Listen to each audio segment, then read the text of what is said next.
super. This one, E5.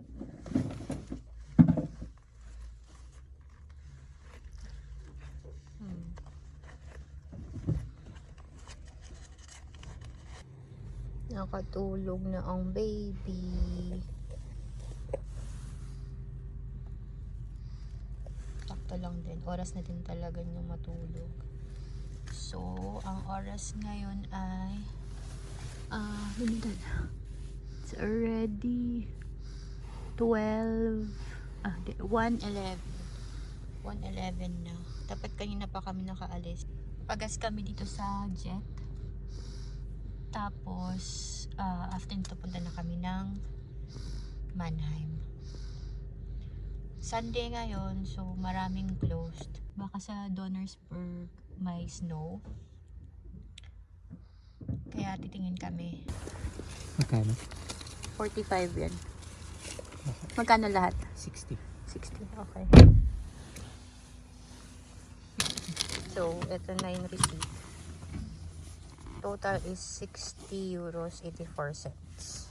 Ilang liters to? Paano makikita yung liters? 34.59 liters. Yung total. Huwag na tayo mag-convert. Ano?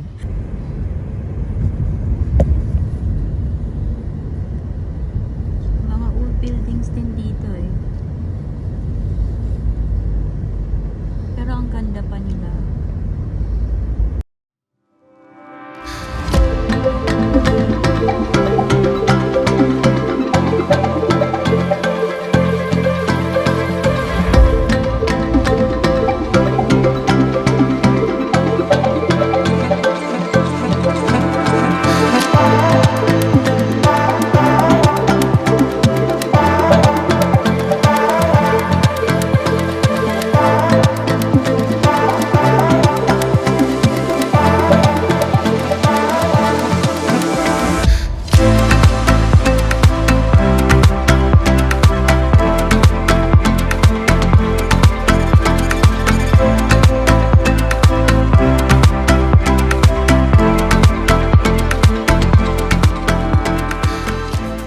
Patayin yung natin. Okay. Kasi aalis din tayo. Para hindi tayo magulit. Okay.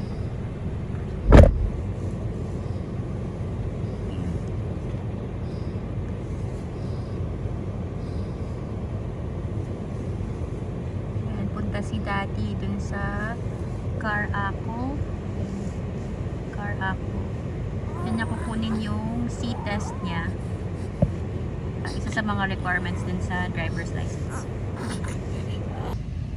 Nagising na ang baby. Iyak! Oh no! Oh no! Si Kuya walang problema sa biyahe. Si Zion ayaw na naka-car seat. Ayan, nandito kami sa loob ng car waiting for Daddy. Kasi kinukuha niya pa yung yung document para sa application niya ng German driver's license. Gawa na lang ako ng separate video dun sa mga requirements and mga anong ginawa namin para dun sa application. Siguro after na lang niya makuha yung actual na driver's license. Say hi! Hi. Ay, nag-smile man ang baby! Hello, Zion! Ay, nag-smile din si Kuya!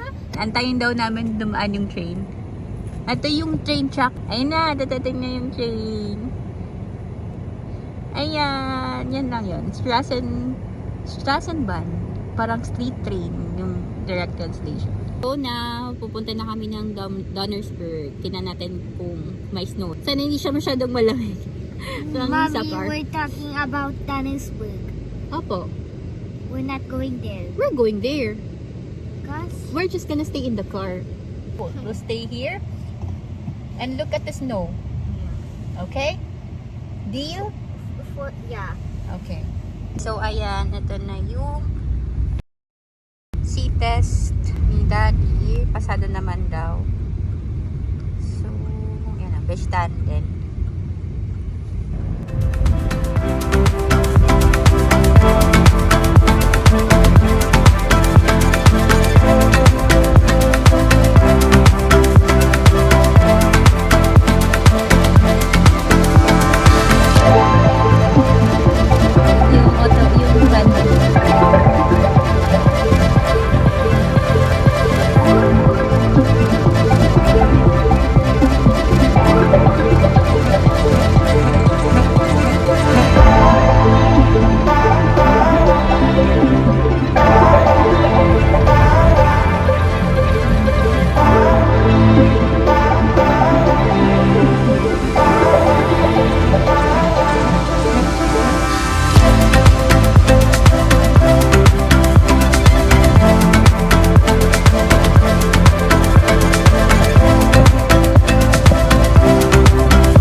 Deutsches Red Rotes Kreuz.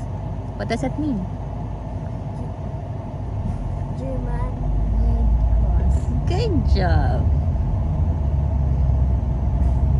Galing na ni Kuya mag-German.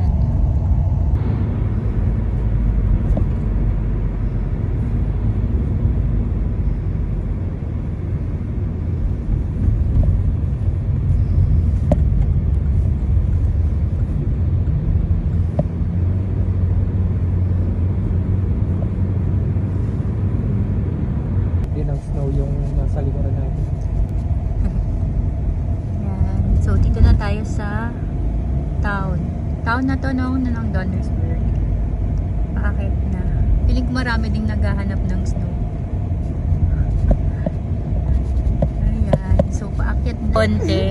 Ayan, sa baba. Pero, hindi siya katulad nung last time na pagpunta namin na marami silang snow.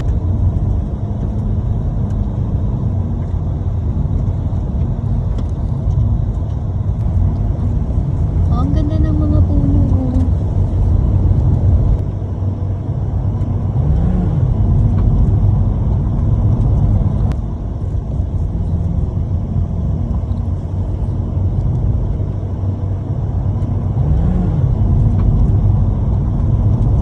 Ayan. Nandito na tayo sa Donnersberg. Pero di tayo makalabas. Pero kayo lumabas? Kasi hindi tayo naka-snow outfit. Well, outfit na pang snow. Nine. Kain na lang si Zion. Ayaw din ni Ethan lumabas eh. Nine. Si Daddy na lang lalabas kasi kaya niya yung lamig. Pero dito na lang muna kami. Pero ang ganda talaga. Ang ganda nung... Ayan, ang ganda nung white trees. Ayan, may snow nga. May konting snow. Hindi lang kita sa video. Pero grabe, ang ganda. Ang ganda nung white leaves ng trees against dun sa blue ng sky. Ayan. Dito lang kami. Maraming tao nandito. Gaanapin siguro sila ng snow. Pero wala kasing konti lang. Ayan sila. Daddy, we saw it na. We saw it na. And then, yan. You want to go home na? Uwi na tayo. There are Ginahangin some yung snow. Opo, there are some snow. Tsaka ano yun, galing yata yun sa On fog. December 2, there are a lot of snow. Yeah. When we were here, last December 2, there was a lot of snow. That's it, I want to pansit. turn left. Turn left and then, ayun o, sobrang ganda talaga. And then backstabbing. Ano, okay na ba? Oo. Ha? Oh, wala naman tayong ibang gagawin eh. Tingin lang. Next time. Okay, bababa na tayo. Bababa tayo ng mountain. Maganda talaga yung